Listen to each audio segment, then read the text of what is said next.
इसीलिए कहा कि ये 3 चीज जीवन में सबसे बड़ा उपयोग माना जाता है। कौन सी चीजें हैं?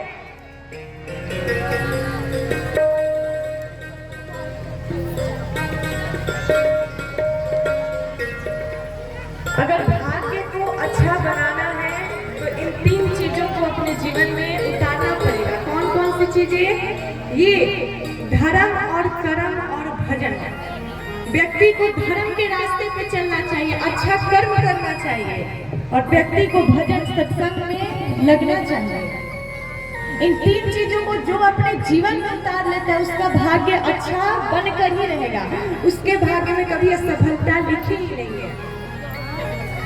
इसीलिए बड़े भाग मानुष तन पावा, सुर दुर्लभ सब व्रत नहीं गावा। हमें और आपको आज हम और आप बैठे हैं इस सत्संग में, इस कथा में।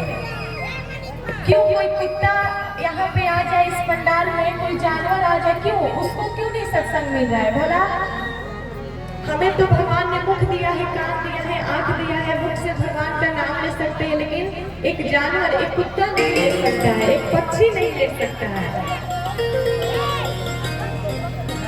लेकिन हम मनुष्य इतने अच्छे हैं, भगवान ने हमें इतने सौभाग्य से इस मनुष्य तन को दिया है कि हम अपना जीवन सुधार सकते हैं।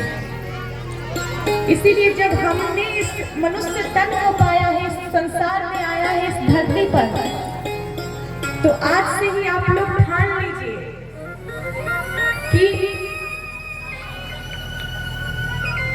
बताया कि जीवन में, इस संसार में ना इस शरीर का और ना इस संसार के लोगों का और संसार का कोई भरोसा नहीं है। ये शरीर जो है ये कब हमें, जब हमने इस इतने अच्छे मनुष्य तन को पाया है, ये कब हमें धोखा दे दे, कब पलक झपकते ही हमारा प्राण निकल जाए, कब क्या हो जाए, कोई नहीं जानता। और दुनिया में जो भी लोग हैं हमारे अपने हैं, चाहे हमारे कोई अपने ही क्यों ना हो, हमारे रिश्तेदार ही क्यों ना हो, प्रिय से प्रिय ही क्यों ना हो, लेकिन कब वो पलट जाए, कब हमें धोखा देकर चले जाए। आज अच्छे से है लेकिन कल क्या कर दे, क्या भरोसा है? कुछ भी तो नहीं। इसीलिए जब हमने इस मानव तन को पाया है तो इस चीज को हम समझे, वो कौन सी चीज है। ये बात सभी को पता है, ये ज्ञान सभी को है, पर बहुत कम ही है जो इस ज्ञान को जीवन में उतारते हैं, इसका पालन करते हैं।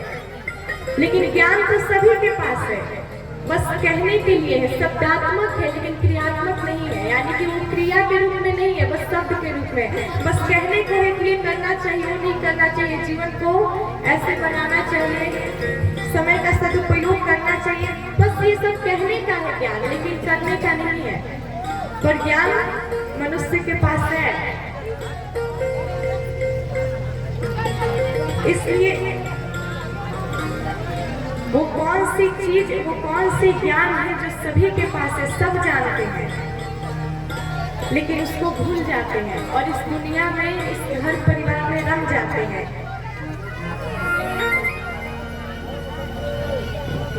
और यही एक साधक कहता है, एक साधक